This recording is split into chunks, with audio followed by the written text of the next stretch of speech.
हाँ तो sir question number 2 start करें। हाँ सर स्टार्ट करते हैं। चलो 30 मिनट का वो वाला क्वेश्चन, नेक्स्ट क्वेश्चन इसको भी 30 मिनट में कर लेंगे हम। Question number 2, doctor N, a resident individual east 60 years, is running a clinic in Surat. भाई साहब ये क्लिनिक रन कर रहे हैं सूरत के अंदर, प्रोफेशनल है। फर्स्ट ऑफ ऑल याद रखना मैन्युफैक्चरर नहीं है, एडिशनल डेप्शन की बात नहीं होगी। दूसरी चीजें, इसकी एज है 60 ईयर, ये भाई साहब है सीनियर सिटीजन। सीनियर सिटीजन है तो बहुत सी जगह इसको सीनियर सिटीजन वाले बेनिफिट देने होंगे। आगे बात करें, हर income and expenditure account for the year ended 31 March 2023 is as under. Income और एक्सपेंडिचर अकाउंट दिया है, कोई बात नहीं। करना क्या है सर? सर करना क्या है, देखो यहाँ लिखा है फ्रॉम द अबव, ऊपर जो इनकम एक्सपेंडिचर अकाउंट दिया है, कुछ एडजस्टमेंट दिए हैं, उसके कंप्यूट करना है टोटल इनकम को। क्वेश्चन नंबर 1, टोटल इनकम निकालनी है। Okay sir. And doctor Niranjana for the assessment year 23-24 under the regular provision of income tax in 1961, assuming that he does not opt for the pay tax under section 115 BAC। Okay sir, total income निकालनी है, ये assume करना है कि वो 115 BAC नहीं लिए हैं। इसका मतलब जो रेगुलर प्रोविजंस है ना उसके तहत उसको अप्लाई करते हुए इनकी केवल टोटल इनकम निकालनी है। ओके, दूसरी बात, टैक्स लाइबिलिटी नहीं निकालनी है। इसका मतलब क्या हुआ होगा? अगेन वही सारी बात सर, डिफरेंट हेड्स, 5 हेड आपने पढ़े हैं इनकम के, डिफरेंट हेड का कैलकुलेशन करवाएंगे। कुछ कुछ एरर्स होगी, कुछ रेक्टिफिकेशन होगी, कुछ एडजस्टमेंट होगी, कुछ चीजें कहीं और सेपरेटली कंसीडर्ड करने वाली होंगी। ये सब चीजें होंगी, पढ़ते जाते हैं, ओरल सॉल्यूशन करते जाते हैं। आओ बॉस, क्योंकि दवाइयों का काम है सर। सर ये एक क्लिनिक चला रहे हैं तो कुछ ना कुछ दवाइयां मरीजों को खाने के लिए भी तो दी जाती है। तो वो मेडिसिन कंज्यूम हो गए 35,38,400 रुपीज की। Okay sir. स्टाफ को सैलरी दी है 13,80,000 रुपीज की। ओके। क्लिनिक का कंज्यूमेबल से 1,10,000 रुपए का। Okay sir. रेंट पे किया है क्लिनिक के लिए 90,000 रुपए का। ओके। एडमिन एक्सपेंडिचर है 2,55,000। Administration pay to scientific research association approved under section 35। मैंने क्या बोला था, अगर आप रिसर्च के लिए डोनेशन देते हो तो सर वो एफपीएल के अंदर उसका आप क्लेम ले सकते हो अंडर सेक्शन 35। और सर अप्रूव्ड रिसर्च होनी चाहिए, यहाँ पे भी अप्रूव्ड है, ठीक है, अप्रूव्ड एसोसिएशन को दिए गए हैं, देख लो। तो सर ये खर्चा अलाउड है, ओके है, कोई प्रॉब्लम की बात नहीं है। नेट प्रॉफिट 4,40,000 रुपीज आ गया है। Okay sir. आइए क्रेडिट साइड में देखते हैं। By consultation and medical charges, जो ये कंसल्टेंसी देते हैं, डॉक्टर की जो फीस होती है, मेडिकल चार्जेस होते हैं, वो खर्चा इनको मिला, वो पैसा इन्होंने रिसिप्ट जनरेट किया है। कितने रुपए की सर? 58,58,850 रुपीज की। Okay, no problem. Income tax का रिफंड आया है, प्रिंसिपल अमाउंट 5,000, इंटरेस्ट अमाउंट 450 रुपए का, 5,450 रुपए। सर ये हो गया ना एरर। एरर से ज्यादा तो हम इसको बेवकूफी कहेंगे बेटा। ये तो है सर एरर, और एरर से ज्यादा बेवकूफी कहेंगे कैसे, देखो। मान लो सर ये आप हैं, ठीक है, और यहाँ पे ये है आपका कोई बेस्ट फ्रेंड, ठीक, ये आपका बेस्ट फ्रेंड है, आपका नाम है बंटी और ये है बबली। बंटी ने सर, बंटी ने बबली को दिए 10 लाख रुपए loan at the rate of 10%, at the rate of 5% कहते हैं, at the rate of 5%। Okay sir, दोस्त को लोन दिए हैं सर, कभी वापस नहीं आएगा, लेकिन नहीं नहीं, ये बबली शरीफ है, बबली शरीफ है, बबली ने लोन का पैसा वापस किया। आपने इसको 1 लाख रुपए दिए, जब बंटी ने बबली को 1 लाख रुपए दिए, बबली ने वापस कितना किया बताना होगा जरा। हाँ सर, 1 लाख रुपए तो सर बबली ने वापस किए प्रिंसिपल के, प्लस 5% इंटरेस्ट, प्लस सर 5,000 रुपए बबली ने और वापस किए एज अ इंटरेस्ट। तो बंटी भैया, ये जो मेरे बंटी भैया हैं, आप में से मुझे कोई बता सकता है कि बंटी भैया की इनकम कितनी मानी जाएगी? बंटी भैया को रिसीव हुए हैं 1 लाख, सॉरी, बंटी भैया को रिसीव हुए हैं 1,05,000 रुपए। ये रिसीट है बॉस, ये रिसीट है, रिसीव्ड हुए हैं, लेकिन इनकम सिर्फ और सिर्फ 5,000 रुपए है ना। इनकम तो 5, ब्याज कमाए कितना? 5,000 रुपए तो कमाए। सेम सिचुएशन में आपने इनकम टैक्स डिपार्टमेंट को 5,000 रुपए ज्यादा दे दिए थे, टैक्स का पैसा ज्यादा, टीडीएस कट गया था, ज्यादा जमा कर दिया था, कुछ भी किया था, तो वो वापस आ गया विथ इंटरेस्ट 5,450 रुपए। तो सर इंटरेस्ट का इनकम कितना हुआ सर? इनकम तो सिर्फ 450 रुपए हुआ ना, बाकी तो ये 5,000 रुपए आप ही का था। ओके सर, तो पहली बात यहाँ पे एरर क्या है? फर्स्ट ऑफ ऑल ये 5,450 रुपए कभी भी इनकम में नहीं दिखा सकते। ये पीजीबीपी नहीं है, बिजनेस या प्रोफेशन की तो इनकम है नहीं, नहीं है सर। और 5,000 रुपए तो इनकम भी नहीं है, इनकम सिर्फ और सिर्फ इंटरेस्ट की 450 रुपए है, जो सर IFOS हेड में जाती है, जो sir income from other sources head में जाती है। तो यहाँ पे हमने एक बहुत बड़ी एरर देखी जिसको हम सुधार देते हैं। सुधारेंगे तो क्या होगा सर? यहाँ माइनस होगा, माइनस होगा कितना था? 5,450 रुपए माइनस होगा सर, याद रखना। लेकिन सर हमें इतना पता चल गया कि सर IFOS हेड के अंदर जाएगा इंटरेस्ट का पैसा ₹450। Is it clear? हाँ सर क्लियर है। आगे आइए देखते हैं क्या बात लिखी है।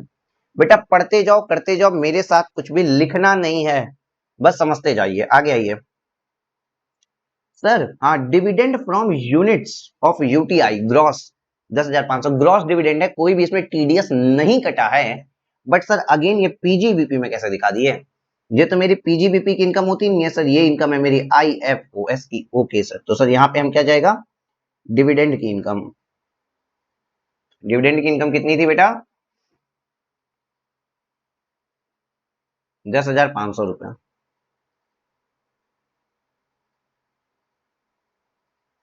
सर नेक्स्ट आते हैं, bye winning from game show off TV net of TDS is 15,000 रुपए। 35,000 रुपए अगेन आपने इनकम दिखाया है विनिंग का। विनिंग की इनकम तो सर कैजुअल इनकम होती है और IFOS में जाती है सर। अगेन सर गलत काम किए ना, अगेन गलत काम किए ना।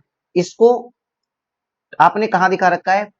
आपने रिसीट एंड पेमेंट अकाउंट में, तो पीजीबीपी की इनकम में तो आएगा नहीं। पीजीबीपी के लिए अगर हम इनकम निकाल रहे हैं तो उसमें तो ये आएगा नहीं, उसमें ये नहीं आएगा, और उसमें ये डिविडेंड की इनकम भी नहीं आएगी। तो देखो मैंने इंटरेस्ट जो 5,450 ये एरर थी इसको हटाया, डिविडेंड वाली इनकम को हटाते हैं, और सर ये 35,000 रुपए की भी इनकम को हटाएंगे क्योंकि ये भी नहीं आएगा। बट अगेन एक क्वेश्चन यहाँ लिखो बेटा, बहुत इंपॉर्टेंट क्वेश्चन है ये, बहुत ज्यादा इंपॉर्टेंट क्वेश्चन है कि सर एड माइनस कितना होगा? आपने माइनस तो करने हैं 35,000 रुपीज, बट 35,000 रुपीज आपको TDS काट के मिला है। 35,000 रुपीज जब मान लो आपको ऐसे आ रहा है तो ये TDS काट के आपके पास आया है। इनकम कितनी हुई थी?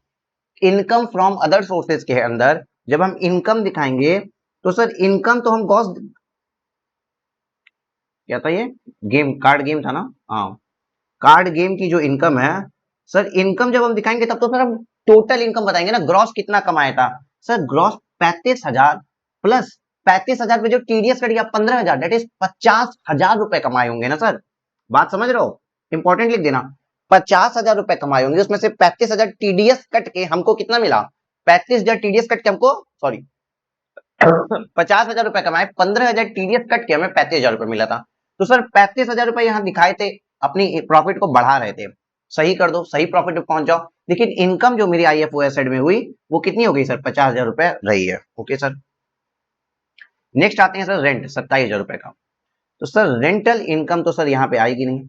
अभी हम देखते हैं प्रॉपर्टी का क्या केस था, IFOS में जाएगी, पीजीबीपी में जाएगी, या नॉर्मल हाउस प्रॉपर्टी लगेगा, अभी हम चेक करते हैं। बट रेंटल इनकम भी सर यहाँ पे तो नहीं आती है, 27,000 रुपीज सर यहाँ माइनस हो जाएगा। आगे आते हैं, rent paid include 30,000 rupees paid by cheque toward rent for her residential house in Surat.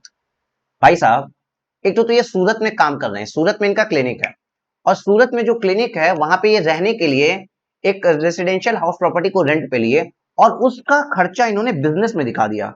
भाई क्लिनिक का खर्चा नहीं है ये, क्लिनिक का रेंट था 60,000 और इनके घर का रेंट था 30,000 ने टोटल 90,000 दिखा दिया। बिजनेस का खर्चा ही तो दिखा सकते थे। यहाँ पे रेंट कितना होना चाहिए? 60,000 ही तो दिखाना चाहिए था। 30,000 रुपए तो इनका पर्सनल नेचर का खर्चा हो गया अपने घर को रखने के लिए। तो हमने क्या किया? खर्चा यहाँ ज्यादा दिखाया है, मैंने जबरदस्ती खर्चा ज्यादा दिखाया जिससे मेरा प्रॉफिट कम हो गया होगा। तो हम यहाँ पे क्या करेंगे? प्लस कर देंगे 30,000। हमने 30,000 रुपए खर्चा ज्यादा दिखाया था ना, प्रॉफिट गिराया, मैं प्लस 30,000 कर दिया कि खर्चा ज्यादा दिखाने के कारण प्रॉफिट जो कम हुआ था वो सही हो जाए। ठीक है सर। उसके बाद आते हैं sir clinical equipments are. Clinical equipments हो गए आपके असेट। और असेट पे लगती है डेप्रिसिएशन। ओके हाँ सर, एडिशनल डेप्रिसिएशन लगनी नहीं है। ओके 1/4/2022 को ओपनिंग डब्ल्यूडीवी था 5 लाख रुपए और 7/12/2022 को acquired cost by cheque, cheque से मैंने 2 लाख की एसेट खरीद ली। सर यहाँ पे याद रखना ये जो एसेट होती है ना इस पे 15% का डेप्रिसिएशन लगता है, 15% का डेप्रिसिएशन चार्ज किया जाता है। तो 5 लाख का 15% कितना होता है 75,000 रुपीज और 2 लाख का सर ये 180 डेज से कम यूज हुई है, लेस देन 180 डेज यूज हुई है तो सर इस पे डेप्रिसिएशन लगेगा हाफ रेट से 7.5% के रेट से। तो 2 लाख का 7.5% होता है सर 15,000। टोटल डेप्रिसिएशन मेरा आ गया 90,000। सर डेप्रिसिएशन देखो इसमें कहीं भी मैंने माइनस नहीं किया सर, चेक करो डेप्रिसिएशन कहीं भी माइनस नहीं किया है। तो सर यहाँ पे आप बड़े ही प्रेम से आके यहाँ पे लिख दीजिए -90,000। देख लो बेटा बस हम लोग पढ़ते जा रहे हैं और सॉल्यूशन ओरल करते जाएंगे, आपको कहीं कुछ अभी लिखना विखना नहीं है। ठीक है आप चीजें अप्लाई करना सीखो मेरे साथ। ठीक है सर आगे पढ़ते हैं। Rent received relates to residential house property situated at Surat. Rent received relates to residential house property situated at Surat. Gross annual value is 27,000. Municipal taxes 2,000 paid in December 2022, which includes in administrative expenses. Sir बहुत बड़ा बड़ा error किया है sir, multiple errors हैं। देखो पहली बात तो ये रेंट रिसीव जो 27,000 रुपए है ये एक रेसिडेंशियल हाउस प्रॉपर्टी से हमको आई है सूरत में। ठीक है हम सूरत में घर को किराए पे भी दिए हुए हैं। ओके सर आइए अब देखिए मतलब सर अगर हम सेकंड हेड पे आए हाउस प्रॉपर्टी हेड की अगर हम बात करें तो सर मेरा ग्रॉस एनुअल वैल्यू कितना है actual rent receive that is 27,000 rupees. समझ पा रहे हो माइनस म्युनिसिपल टैक्सेस पेड इसने कितना बोला है 2,000 रुपीज। सर तो यहाँ पे आता है sir 25,000 rupees net annual value minus sir 30% का डिडक्शन होता है 24A सेक्शन के अंदर और 24B सेक्शन के अंदर इंटरेस्ट देखते हैं वो दिया है या नहीं दिया है। आओ अभी मजा आएगा। Municipal taxes paid 2,000 paid in December 2022 which has been included in administrative expenses। Sir again बात समझो यहाँ 2,55,000 रुपए में घर का म्युनिसिपल टैक्सेस लिखा हुआ है जो नहीं होना चाहिए। म्युनिसिपल टैक्सेस के घर के म्युनिसिपल टैक्सेस का खर्चा बिजनेस से कैसे चार्ज कर सकते हो, नहीं कर सकते ना। ये एक्सपेंस कायदे से होना चाहिए 2,53,000 रुपए। हमने 2,000 रुपए का खर्चा ज्यादा दिखा के प्रॉफिट को कम किया था तो सर यहाँ पे 2,000 रुपए प्रॉफिट में हम जोड़ देंगे। इज इट क्लियर, इतना समझ में आ रहा है। हाँ सर यहाँ तक की बात तो समझ में आ रही है। आगे देखो बेटा मजा बहुत आने वाला है। आगे देखो she received salary of 7,500 rupees per month from Full Cure Hospital which has not been included in the consultation and medical charges। Okay sir 7,500 रुपए 7,500 रुपीज पर मंथ मिल रहा है वो अमाउंट इसमें एडेड नहीं है तो सैलरी हेड भी तो सर यहाँ पे आ गया। सर मैडम की सैलरी की इनकम भी है कोई, देखो सैलरी की इनकम है जहां पे 7,500 रुपीज पर मंथ कमाती हैं 12 महीनों के लिए तो 7,500 इंटू 12 कर दो 90,000 रुपए सर पर मंथ इनकी सैलरी इनकम आती है। बट भूलना मत सेक्शन 16(1) का स्टैंडर्ड डिडक्शन भी तो मिलता है सर। अंडर सेक्शन 16(1) आपको स्टैंडर्ड डिडक्शन मिलता है 50,000 रुपए का। सर 50,000 रुपए का स्टैंडर्ड डिडक्शन करने के बाद सैलरी इनकम कितनी होगी सर 40,000 रुपए। Is it clear. हाँ सर क्लियर है। चलो आगे चलो इस तरीके से भी निकाल देते हैं 30% इसका स्टैंडर्ड डिडक्शन करो 25,000 का माइनस 30% तो 25,000 का 30% आता है सर 7,500 सर ये आएगा माइनस होने के बाद माइनस 25,000 सर 17,500 सर ये वाला प्रॉफिट आ गया आपका। Is it clear. House property head हो गया, सैलरी हेड हो गया, IFOS हेड की इनकम कितनी है जरा इसको भी जोड़ दे तो हम 50,000 प्लस 60,500 60,500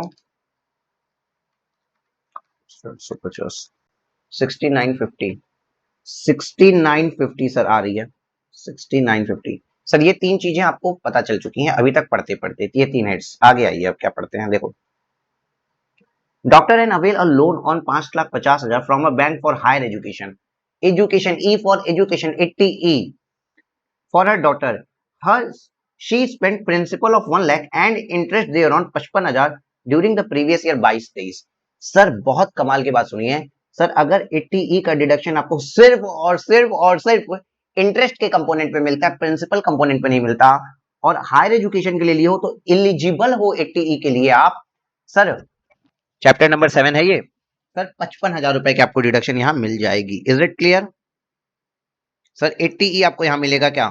मानते हैं सर यहाँ पे जो भी वैल्यू आएगी लेस डिडक्शंस। 80E का आपको कितना मिल रहा है सर? 55,000 रुपए का डिडक्शन मिल रहा है।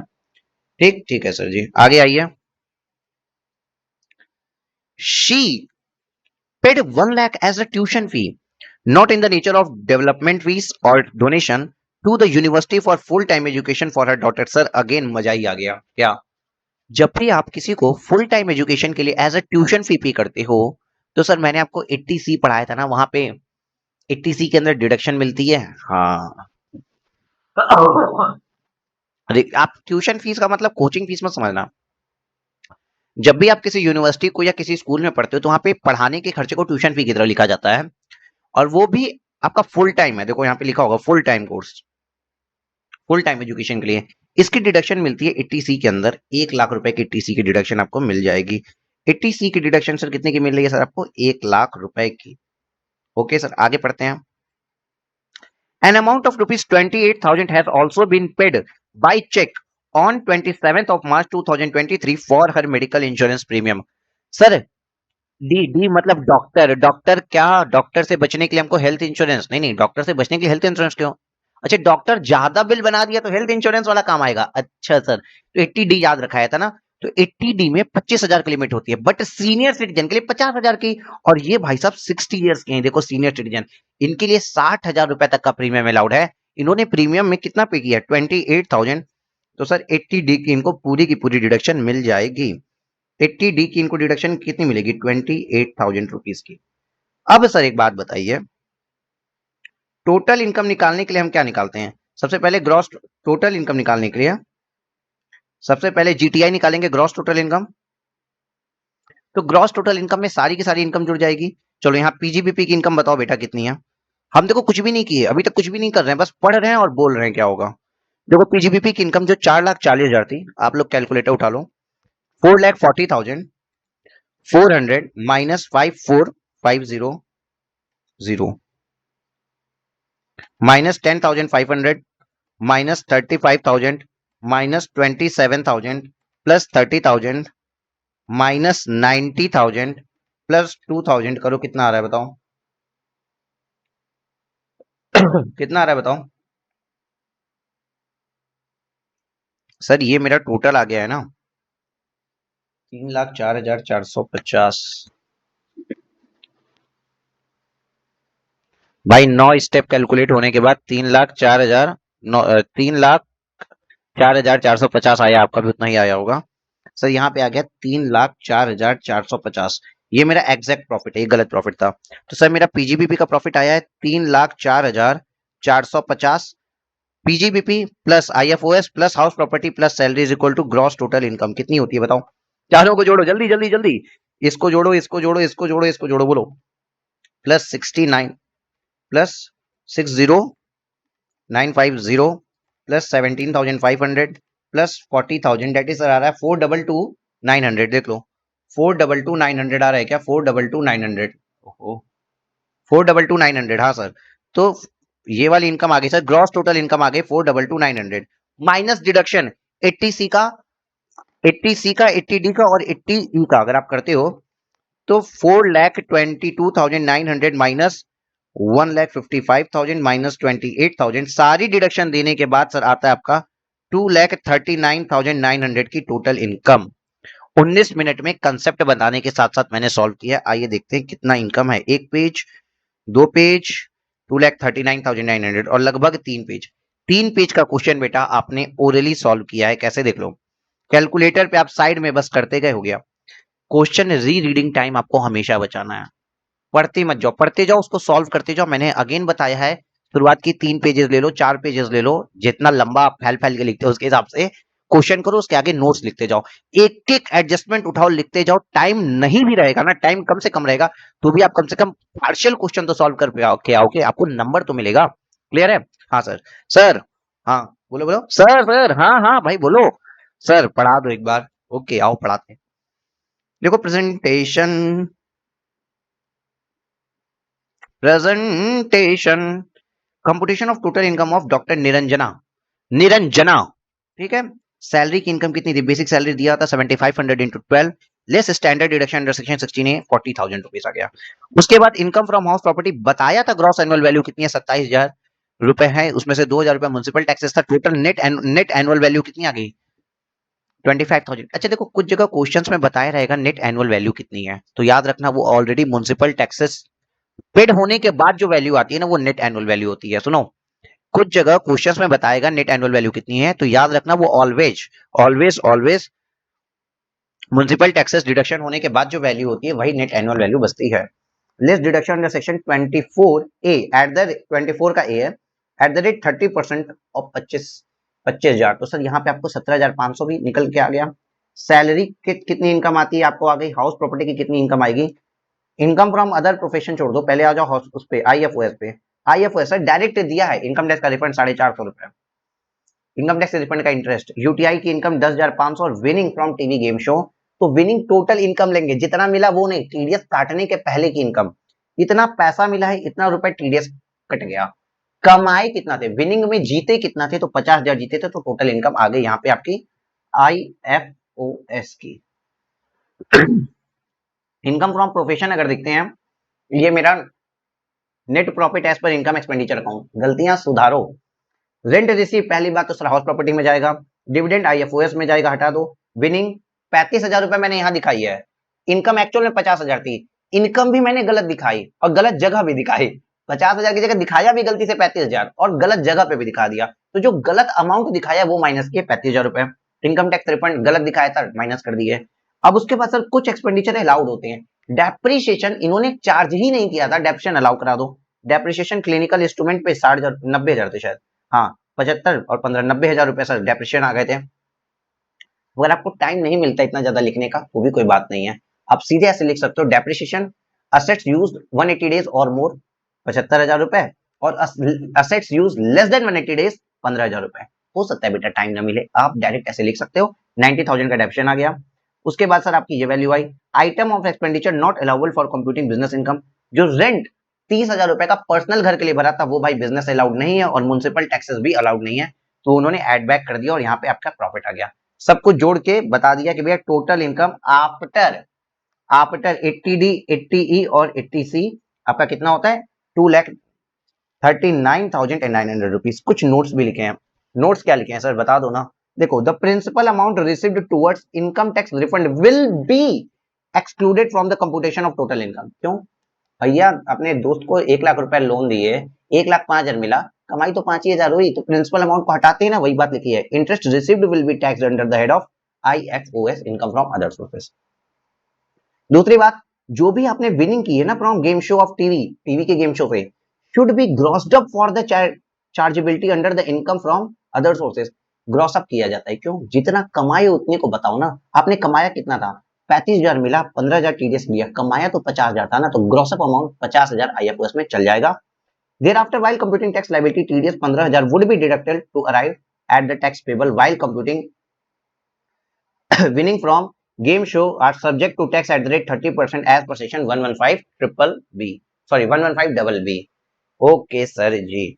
उसके बाद यहाँ पे बोला कि निरंजना जी जो है would not be eligible for deduction under section 80 double जी। क्यों, क्योंकि देखो 80 डबल जी क्या था, रेंटल जो आप पे करते हो उसके ऊपर 80 डबल जी की डिडक्शन मिलती है, लेकिन यहाँ पे क्या है कि वो उसी जॉब लोकेशन पे उनका एक घर भी था, इसीलिए उनको 80 डबल जी का डिडक्शन नहीं मिलेगा।